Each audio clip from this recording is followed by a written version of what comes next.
नमस्कार किसान भाइयों, मैं युवा किसान नितिन पवार।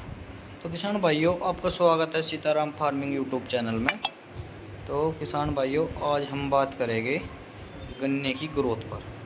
कई बार गन्ने की फसल 4 से 5 फुट पर जाकर रुक जाती है, मोटाई नहीं बढ़ती और पत्तियां पीली पड़ने लगती है। तो किसान भाइयों, इसमें हमें करना क्या है? इसके कई कारण होते हैं। आखिर इसका कारण है गन्ने की ग्रोथ को दोबारा तेज करने के लिए हमें क्या क्या करना चाहिए।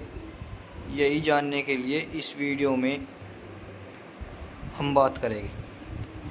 तो किसान भाइयों, हमारे गन्ने के रुकने के कारण कई होते हैं। सबसे पहले समझते हैं कि गन्ने की ग्रोथ रुकने के कारण क्या होते हैं। तो नंबर 1 किसान भाइयों, पोषक तत्वों की कमी हो सकती है। खासकर नाइट्रोजन, जिंक, आयरन और मैग्नीशियम की कमी हो सकती है।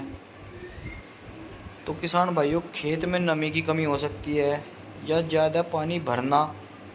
अगर खेत के अंदर ज़्यादा पानी भर जा, उसकी वजह से भी रुक जाता है। कीट और रोग का दबाव, जैसे कि वाइट फ्लाई, टॉप बोरर, लाल सड़न जैसी समस्या भी आ सकती है। गलत समय पर खाद न डालना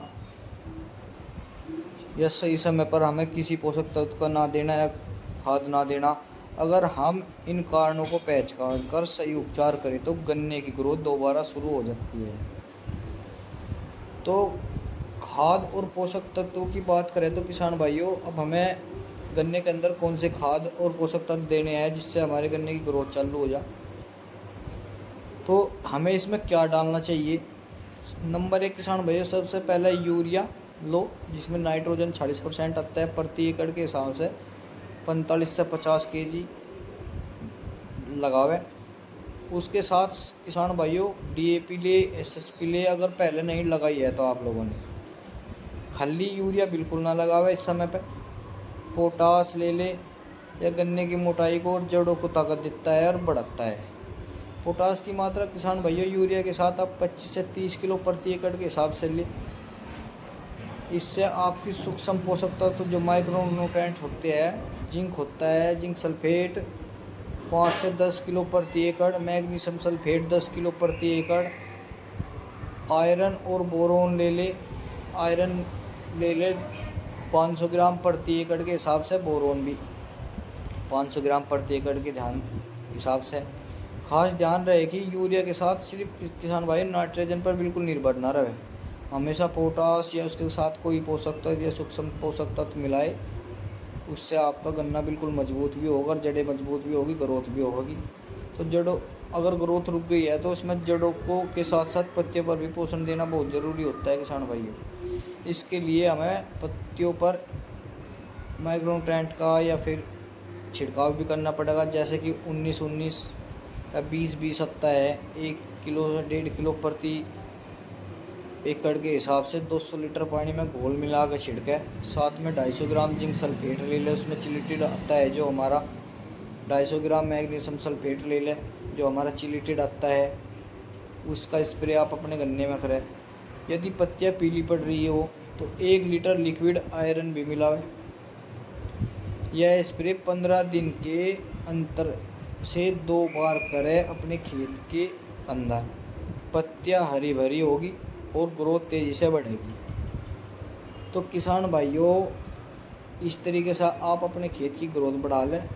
और कीटनाशक रोग भी नियंत्रण करना बहुत ज़रूरी है। अगर कई बार ग्रोथ इसलिए भी रुक जाती है कि किसान भाइयों, क्योंकि पौधा रोग से भर जाता है और कीट इतने हो जाते हैं कि उसे पौधे को इतना कमज़ोर कर देते हैं कि वो बढ़वार नहीं कर पाता। अगर वाइट फ्लाई या एफिड दिखाई देता है, टॉप बोरर दिखाई देता है खेत के अंदर, तो आपके खेत की ग्रोथ रुक जाएगी। और किसान भाइयों, वाइट फ्लाई, एफिड और टॉप बोरर के लिए आप एमिडा क्लोरोपिड 17.8%, फिप्रोनिल 5%, इमामेक्टिन 5% का अपने गन्ने के अंदर छिड़काव करें। अगर पत्तियाँ जल रही हो या सड़न दिखे तो उसमें आप कॉपर ऑक्सीक्लोराइड इसके साथ ले लें। कार्बनडाजिम प्लस मैनकोजेब भी ले सकते हैं। आप एक फंगस का लगा लें इसी कीटनाशक के साथ। तो किसान भाइयों, इसका आप अपने गन्ने के अंदर 250 से 300 लीटर प्रति एकड़ के हिसाब से पानी लेकर छिड़काव कर दें। इससे आपके गन्ने की ग्रोथ चालू हो जाएगी और निष्कर्ष आपको काफ़ी अच्छा आएगा। आपको रिजल्ट इसका बहुत बढ़िया मिलेगा। तो किसान भाइयों, अगर गन्ने की ग्रोथ रुक गई है तो घबराने की ज़रूरत बिल्कुल नहीं है। सही खाद, सूक्ष्म पोषक तत्व, समय पर स्प्रे और रोग कीट नियंत्रण करने से गन्ना फिर से बढ़ना शुरू हो जाता है। तो किसान भाइयों, सभी किसान भाई इस तरीके से आप अपने गन्ने की ग्रोथ को बढ़ा सकते हो। अगर वीडियो अच्छा लगे तो इसे लाइक करें और सीताराम फार्मिंग को चैनल को सब्सक्राइब करना ना भूलें। धन्यवाद किसान भाइयों। जय जवान जय किसान।